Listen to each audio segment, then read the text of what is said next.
And welcome back, ladies and gentlemen. Yes, Grade A Fantasy is back after the nice long break. Like I said, I had a couple of days of picking some basketball props. Uh, the Four Nations tournament has just concluded as of last night, so hockey will be back fully NHL wise, season long wise, as of tomorrow afternoon, 12:30. And yeah, I've just been, this is what I normally do when I play when football season's pretty much done. I'll jump into some FanDuel slates of basketball, but to get kind of into that football habit, yeah, once a week I'm getting ready for NASCAR. I've been really getting on NASCAR DFS wise for the past couple of years. Basically, the next gen eras when I really played. I dabbled in it a little bit here and there, and then I really got into it, and I played it a lot pretty much last year. So a lot of these tracks that I'll be going over, for the next few months, this will be something new to definitely extend the channel even more going into the summer. Hockey doesn't last forever, but like NBA, by beginning of summer, that's done. So just something to bridge myself into next football season for 2025. So thank you for tuning in. This is the first episode on Grade A Fantasy. Grade A banking is what I call this NASCAR content. Banking, pun in term, meaning, banking for your bank account or your bankroll. And then obviously the pun on that is banking when they take the deep turns on the bank on these racetracks. So I had to come up with something interesting. But let's get into the Ambetter Health 400 being run on Atlanta Motor Speedway. We'll be looking at both FanDuel and DraftKings. I normally focus on the blue site, but it's actually for me a little bit more fun to bet on DK because of what they allow with NASCAR bets. So let's get right into it. So quick stats about Atlanta. Atlanta, one of the three major super speedways. Atlanta, Talladega, Daytona 500. Very rare that we get back-to-back super speedway races. Normally it's Daytona 500 with a couple of things in between, and then with at least a race or two before Atlanta. But we're getting two back-to-back. So obviously Daytona has a lot of is mostly famous for their car crashes and everything. So Atlanta plays more like Daytona, or I should say races more like Daytona, because it's as, width wise, it runs like Daytona. Talladega is also a big speedway, but it runs wider. So you might even every now and then might even get the dangerous 4 wide, 3 wide on Talladega, while it's already pretty dangerous enough when cars get 3 wide. But besides that, another thing you should realize, besides a couple of constant drivers that are normally very good at this, as you can see, those are the two that are outright right there. Blaney and Logano are not even in the plus 1000s. They're both plus 950, so it's a coin flip of who you want to pick. Those are 2 Ford drivers. But in most cases, it's always Chevy that normally runs well on this course. Chevy in the next gen era. So next gen era is when these new technological cars came in, or new style of cars came in 2002. Obviously with COVID, everything got backed up from 2001. So basically from 2022, 63% of the wins here have been Chevy engine driven cars. So basically Chevy is the top manufacturer, and that will be the theme of this video pretty much. And for anything else, besides Joey Logano and Ryan Blaney being in some of the top Fords, I mean, if you keep looking right here, Chase Elliott is a Chevy. Kyle Busch is a Chevy. If I'm not mistaken, we have. I'm trying to find a couple of other things here. Yeah, Kyle Larson, Chevy. I mean, the books are on it, so that's why they have. But I mean, there's some decent odds here. But with the 2 bets that I already have here, now I wanted to get some better bets for the top 10 finishes, but the top 10s didn't drop to like early this morning or maybe late last night. So by the time I got there, the top 10 finishes for Ambetter Health weren't really that good. Obviously, Blaney, Logano are going to be there, whatever. But I really wanted to try and get like Suarez at some decent odds, or maybe plus. But Suarez or 115, Chastain's a 110. Couldn't really get there. These are guys who normally run well at this. But here's the thing: you can't parlay, you can't parlay, and you can't round robin with these props or whatever. I was, this is my first year really betting on. I do play DFS more, but this is literally my first time. You're with me in case you're checking this out. First time really betting on NASCAR.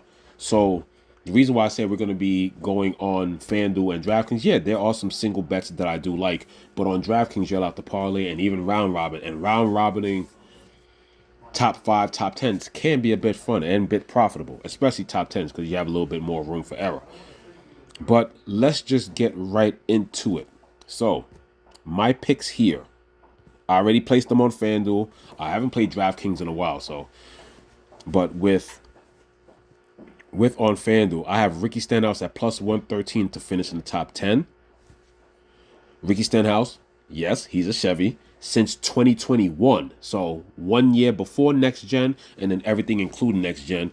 2 top 20s, 3 top 15s, and 2 top 10s. Ricky Stenhouse, yes, I've been playing the DFS sport, and yes, he is the perfect NASCAR slang. He can be wreckers or checkers, but he does run well. He does run well on Atlanta, and he's a good super speedway driver as well. Has nice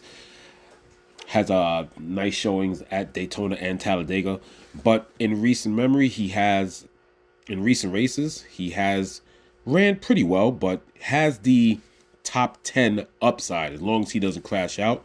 So I got that at plus 130 earlier, and it stayed at plus 130 when I did my notes.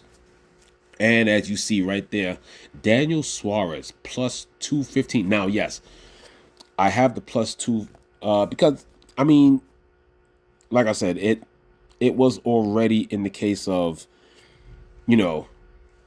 these are top 10 finishes, outright betting. Yes, you can go. I mean, plus 950 is nothing to sneeze at. But, I was looking for a little bit of good upside. Like I said, you got the Chase Ayers plus 13, Busch 13 plus 14, Denny Hamlin, Austin Cindric, who runs well, plus 15. Why did I go Daniel Suarez? And by the way, Daniel Suarez is my top favorite pick driver this week. I'm just waiting to see what his projections are going to be ownership wise. He's 10,000 on FanDuel. I'm so interested in this race, I might actually play it on DK, but I've been researching it first on FanDuel. And Daniel Suarez is my top pick, which is why he's on the cover sheet. And plus 2,500. Daniel Suarez's stats are pretty damn good.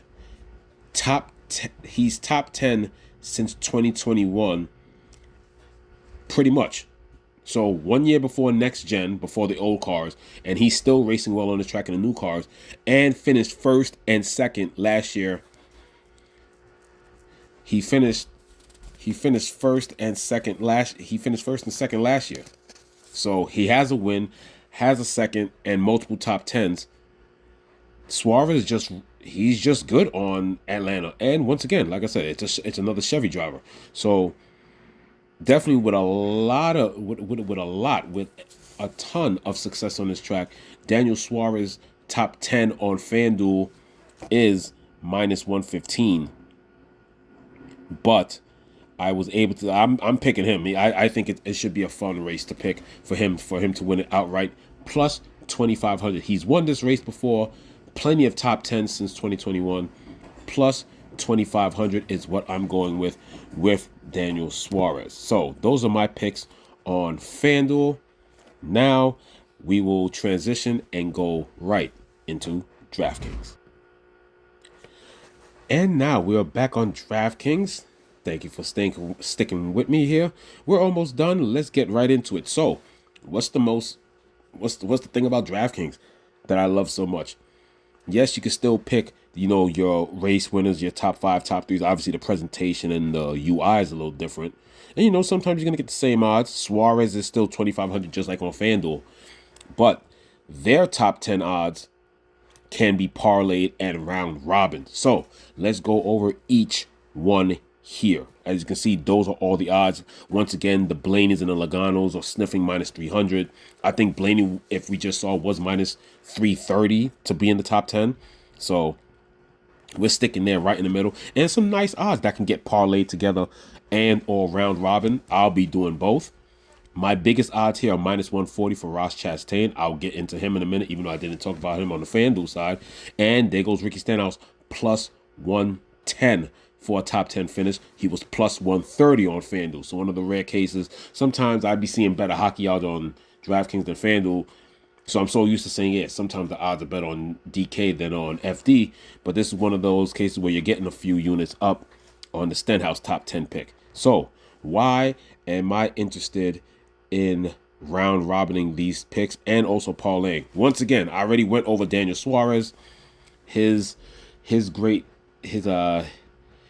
showings on this track. He's at minus 105. Let's get into somebody that I haven't spoke about. We spoke about Stenhouse. We spoke about Suarez. Let's get into the other two guys that I like. Christopher Bell. Christopher Bell has basically since 2021 two top fives and a top 10. Normally runs well besides I think one crash out since 2021. Christopher Bell he's always in the conversation to perform well.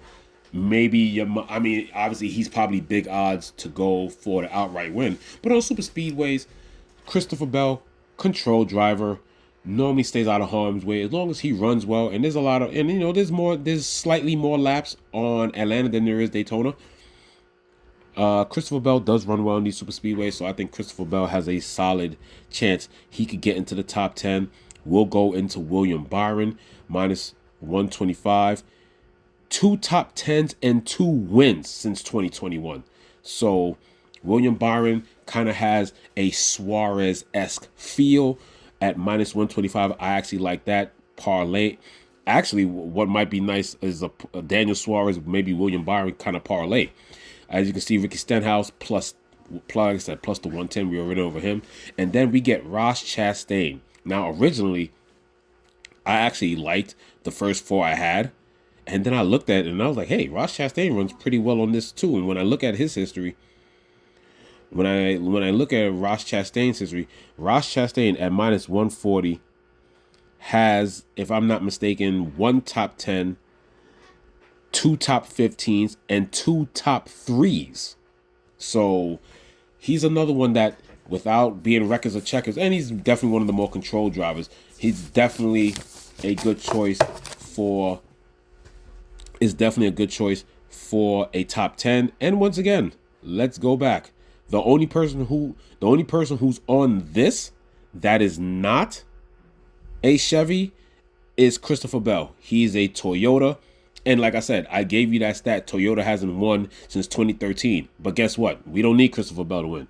We need him to stay close and be in competition for a top 10. As we've gone over before, as you see the rest of the guys there, you have Ricky Stenhouse, Chevy, William Byron. If I'm not mistaken, he's Chevy as well. I'm trying to look for that information right now. I can't find him for some reason. Where are you, Willie? Damn it, Byron. William Byron, yes. William Byron, Chevy. Stenhouse, like I said, Chevy. So Christopher Bell's the only non-Chevy person we have on this ticket.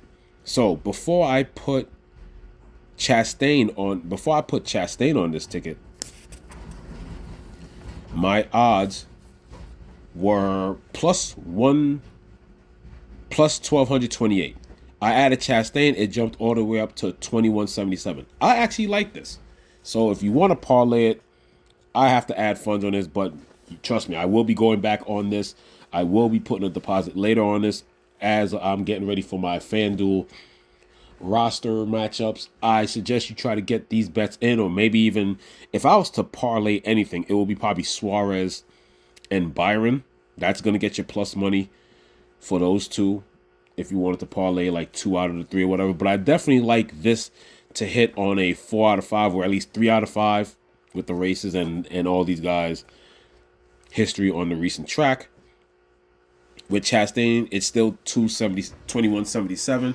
I will also be protecting myself with a round robin. As you can see here, they allow you to round robin these. You could easily get 4. Like I said, I'm looking for, obviously, these 5 drivers to finish in the top 10. Somebody doesn't make it. If you're round robin, you're still going to end up making a little bit of money. You could 2 pick 4. Obviously, the easier ones out of the 5 would be the 2 and the 3 pick. And then, of course, DraftKings lets you do all combinations, which is a total of 26 bets time, whatever dollars you put in. But yeah, this is definitely fun to talk, go over track history and racer success. But yeah, this is the first episode of Grade A Banking, talking about the Ambetter Health 400 NASCAR race that is coming up this Sunday. FanDuel wise, DFS, it locks at 3. So most likely betting wise, this is gonna lock maybe 315, 320 if I'm not mistaken. No, it's gonna lock at 3. So yeah, Sunday 3 o'clock all around.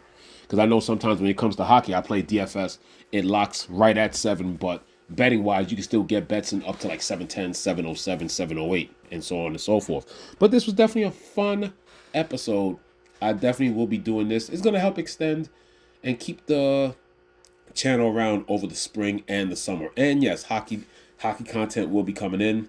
It'll be coming back. I might be doing a little bit of hanging out and traveling this weekend, so I might not be able to do anything Saturday. Sunday, I'll be busy getting my lineup set. So if anything, you might not see anything from me until Sunday, talking about maybe a few hockey games. Saturday is still up in the air, but of course, if you want to stay notified, subscribe, hit that notification button, and give me a like for my first NASCAR video. Thank you very much, ladies and gentlemen. Good luck this weekend. Atlanta Motor Speedway Ambetter 400, Sunday afternoon. Let's get this money. Good luck and have a great weekend.